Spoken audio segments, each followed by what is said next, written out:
Bonjour à toutes et à tous, aujourd'hui on va parler d'un pilote exceptionnel, 99 podiums, 32 victoires, double champion du monde, Fernando Alonso. Pour commencer, on va vous raconter une petite anecdote sur Fernando Alonso, parce que c'est la première année sur une saison de Formule 1 qu'on a un pilote qui a fait ses débuts de carrière en F1 avant la naissance d'un autre pilote. Donc là, en l'occurrence, c'est Oscar Piastri, pilote McLaren, qui est né un mois après le premier Grand Prix de Fernando Alonso en 2001. Alors pour Fernando Alonso, sa carrière a commencé notamment en 2001, sa carrière bien sûr en F1 au sein de l'écurie italienne Minardi. Ensuite, il a changé d'écurie, il est allé chez Renault F1 Team en 2002 donc en tant que pilote essayeur, et il est revenu sur les courses, sur le paddock de F1 en tant que bien que pilote en 2003 avec toujours l'écurie évidemment Renault. Durant cette année, il a notamment gagné le Grand Prix de Hongrie, ce qui lui a permis de devenir le plus jeune vainqueur de l'histoire de la Formule 1, un record qui a été battu en 2008 par Sebastian Vettel et en 2016 par Max Verstappen. Oui, on se souvient, en 2016, c'était une grande course, notamment entre Hamilton et Rosberg, qui se sont accrochés directement au premier tour après le départ. Donc voilà, c'était un gros coup dur pour Mercedes, mais ça a permis à Max Verstappen de gagner la course en maître, et c'était très fort de sa part, à même pas 18 ans. Puis ensuite, on le connaît aussi, Fernando Alonso, pour ses 2 titres de champion du monde qu'il a réussi à avoir en 2005 et en 2006. C'est donc devenu aussi le plus jeune champion du monde, un record qui a été battu par Lewis Hamilton en 2008, puis par Sebastian Vettel en 2010. Après ces très belles saisons chez Renault, il signe en 2007 chez McLaren Mercedes. Cette saison est marquée surtout par sa rivalité avec Hamilton et par ses mauvaises relations, on va dire, avec le directeur Ron Dennis à l'époque, ce qui l'amène à re-signer chez Renault un an plus tard, donc en 2008.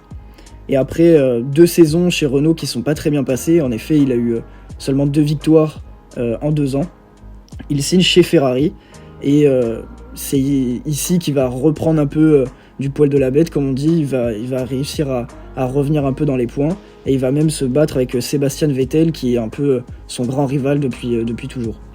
Ouais, effectivement, comme tu l'as dit, en 2010, il se bat pour le titre vraiment. Au dernier Grand Prix à Abu Dhabi, il arrive, il est en tête, mais malheureusement, une mauvaise stratégie de course, et ça l'a privé un petit peu du titre mondial, en effet. Et du coup, c'est Sebastian Vettel qui devient le plus jeune champion du monde en 2010 avec Red Bull. Voilà, il revient en 2012, où cette fois, toujours avec Vettel, il se bat pour le titre, mais malheureusement, il échoue toujours, et cette fois, de 3 points, ce qui est vraiment pas grand-chose, hein. Donc voilà, Fernando Alonso, il a encore perdu un titre de champion du monde comme ça, il est vice-champion du monde en 2013 aussi. Mais cette année-là, elle est surtout marquée par la grosse domination de Sebastian Vettel. En effet, même s'il finit vice-champion du monde, il est à 155 points de Sebastian Vettel, ce qui est juste énorme. Et après, en 2014, cette fois, c'est une moins bonne saison, c'est moins bonne chez Ferrari. Donc voilà, c'est un petit peu dommage pour lui, mais au final, après 11 victoires chez les Rouges, il va quitter et aller chez McLaren en 2015 pour retrouver Jenson Button.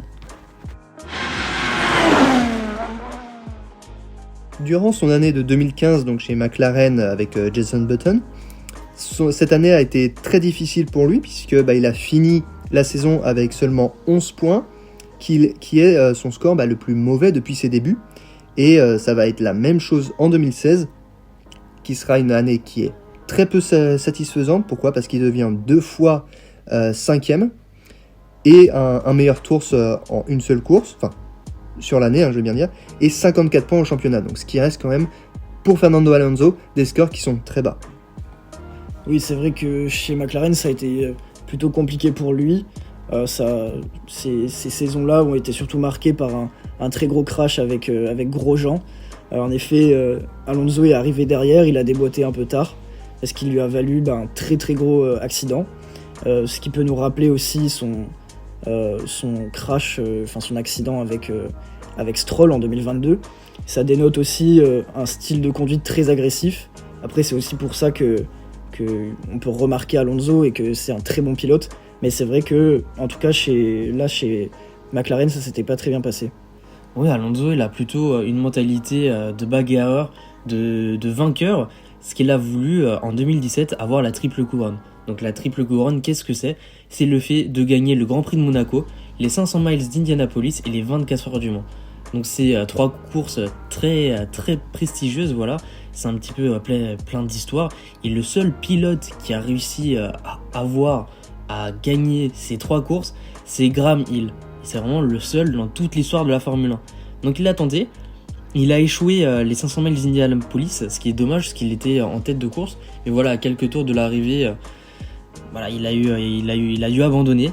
Mais il a gagné les 24 heures du Mans avec Toyota. Donc voilà, il lui reste plus qu'à avoir les 500 miles d'Indianapolis et à voir si dans le futur il va vouloir refaire ces 500 miles. Voilà, et Fernando Alonso s'est aussi intéressé à la WEC. Voilà, c'est le premier pilote champion du monde de Formule 1 et de WEC, ça n'était jamais arrivé auparavant. Voilà, c'est qu'il a remporté une deuxième victoire donc en sorte. C'est là où il a eu son titre. Effectivement, avec deux de ses coéquipiers, Kazuki Nakajima et Sébastien Buemi. Fernando Alonso revient en F1 en 2021 avec l'écurie Renault, où il sera notamment aux côtés d'Esteban Ocon, en remplacement de Daniel Ricciardo.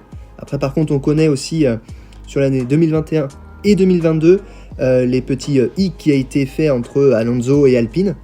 C'est pourquoi d'ailleurs il y a un changement d'écurie en 2023. Oui, effectivement, Fernando Alonso a voulu partir d'Alpine parce que Alpine lui proposait que des contrats de 1 an alors que Fernando Alonso lui voulait des contrats beaucoup plus longs et c'est pour ça qu'il est parti chez Aston Martin. Toute cette histoire nous mène à aujourd'hui où maintenant il est chez Aston Martin. Il remplace donc Sébastien Vettel qui est son grand rival, donc c'est une belle symbolique. Et il a fait son premier podium depuis très longtemps au Grand Prix de Bahreïn lors de la première saison 2023 avec Aston Martin. Donc maintenant on lui souhaite de réussir et de continuer sur cette lancée. Voilà, c'est déjà la fin de cet épisode, donc on a vu que Fernando Alonso c'était l'un des plus grands pilotes que le monde n'ait jamais connu. Voilà, il a vraiment une très grosse carrière, 2 titres de champion du monde. Voilà, il va peut-être remporter la triple couronne, à voir dans le futur. Mais voilà, merci de nous avoir écoutés. N'hésitez pas à vous abonner, à nous soutenir, c'est vraiment très gentil à vous. Et on se retrouve la semaine prochaine, pour un nouvel épisode. Merci. Merci à tous, à la prochaine. Merci à tous, à la semaine prochaine.